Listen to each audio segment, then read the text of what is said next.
Inicio minha sustentação cumprimentando a eminente relatora do feito, desembargadora Renata William Rached Catelli, assim como estendo os cumprimentos à 16ª Câmara Criminal do Tribunal de Justiça de São Paulo, o Ilmo, representante do Ministério Público que aqui se encontra. Bom, estamos aqui para julgar um habeas corpus contra uma decisão que converteu o flagrante em prisão preventiva de forma ilegal, acabando por constranger o ora paciente no feito 15.380.22/2025 pelo Juízo das Varas das Garantias da comarca de Araçatuba. No dia 21 de novembro de 2025, o paciente foi surpreendido pela Polícia Militar, juntamente com o co-réu da ação penal, e a Polícia Militar teria encontrado supostamente no local onde o paciente se encontrava 2 armas de fogo, um revólver de calibre 32 e outro de calibre 38, sendo posteriormente inclusive denunciado pelo membro do Ministério Público na ação penal originária pela prática dos supostos delitos do artigo 12 e 15 da Lei do Estatuto do Desarmamento. Assim como em sua residência teriam encontrado também uma pequena porção de maconha de aproximadamente 18 gramas, a qual foi considerada para aporte para consumo pessoal. Na audiência de custódia no dia posterior, o representante do judiciário, apesar da sua grande sabedoria, acabou por constranger ilegalmente homologando o flagrante, convertendo a prisão preventiva. Ocorre que essa decisão é baseada exclusivamente numa gravidade em abstrato e na antecipação da pena, que são vedados pelo Código de Processo Penal, assim como pela nossa Constituição Federal. Veja que, ao utilizar, inclusive, na decisão, a sua fundamentação, o douto juízo relata que a acentuada gravidade e periculosidade da conduta por envolver supostamente uma arma de fogo com uma numeração suprimida, alegando que quem possui arma está pronto a cometer os mais sérios crimes tipificados na lei, e aí entre parênteses, de homicídio a latrocínio. Ocorre que tal argumentação constitui clara utilização da gravidade abstrata do delito, porque nada disso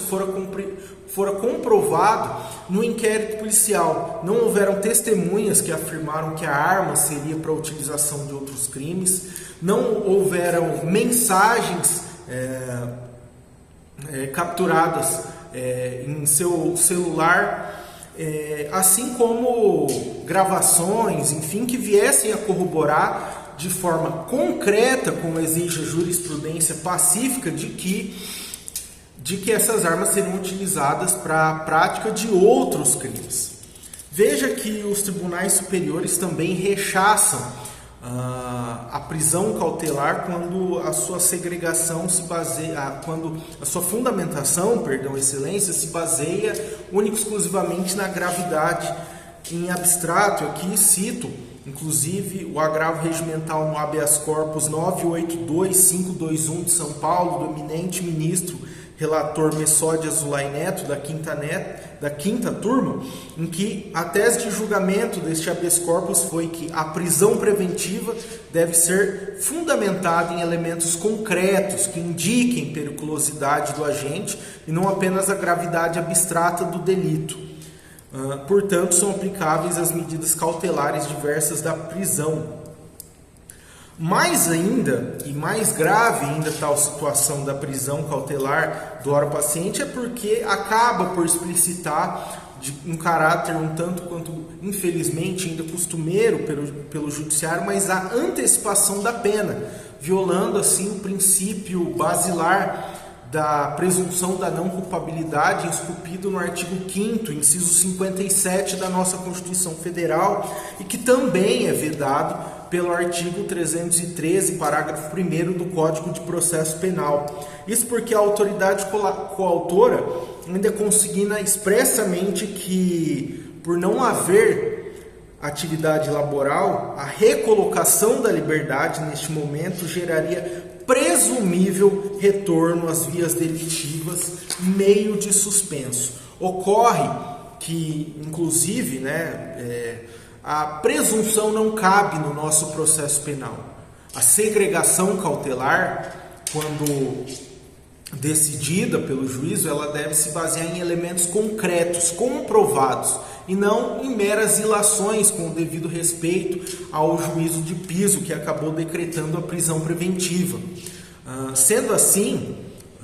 a prisão preventiva não pode servir como uma mera antecipação da pena, violando, portanto, o artigo 313, parágrafo 2º do Código de Processo Penal, isso porque não fora comprovada, supostamente, um emprego formal naquele exato momento. Ainda, as condições pessoais do paciente demonstram a sua falta e ausência de habitualidade criminosa, isso porque ele é primário, com bons antecedentes, possui residência fixa, qual seja aqui inscrito na peça exordial, que inclusive a polícia, de forma a comprovar sua residência fixa, relata que quem os recebeu na casa foi sua irmã, que também morava com ele, acompanhando, portanto, as buscas. Assim, a ausência de demonstração documental de trabalho lícito no momento da prisão não impõe automaticamente a necessidade de segregação cautelar, e trago aqui novamente uma jurisprudência do Superior Tribunal de Justiça, qual seja o agravo regimental 885148 de São Paulo, do relator o ministro Joel Ilan Pastornik, em que ele relata e decide que cumpre destacar que esta Corte Superior possui reiterada jurisprudência no sentido de que o fato do acusado estar desempregado quando da prática criminosa não permite inferir que se dedica habitualmente às atividades criminosas. Assim, com a devida vênia novamente, mas a autoridade coatora falhou em demonstrar a habitualidade criminosa. Ou seja, isso porque inclusive fala de forma expressa que presume que voltará a delinquir e praticar crimes. Sendo assim, a generalização feita por este juízo ao afirmar que as atividades ilícitas porventura sejam fonte de renda carece de base empírica e concreta em relação ao ora paciente, configurando, portanto, constrangimento ilegal, sendo o caso da revogação da prisão preventiva e expedição do competente alvará de soltura. Claro, vossas excelências podem entender ainda pela aplicação concorrente, claro, das medidas cautelares diversas da prisão inscritas no artigo 319 do Código de Processo Penal. Sendo assim, requer, portanto, esta defesa, concessão definitiva da ordem de habeas corpus como medida de inteira justiça, excelências. É isso, muito obrigado.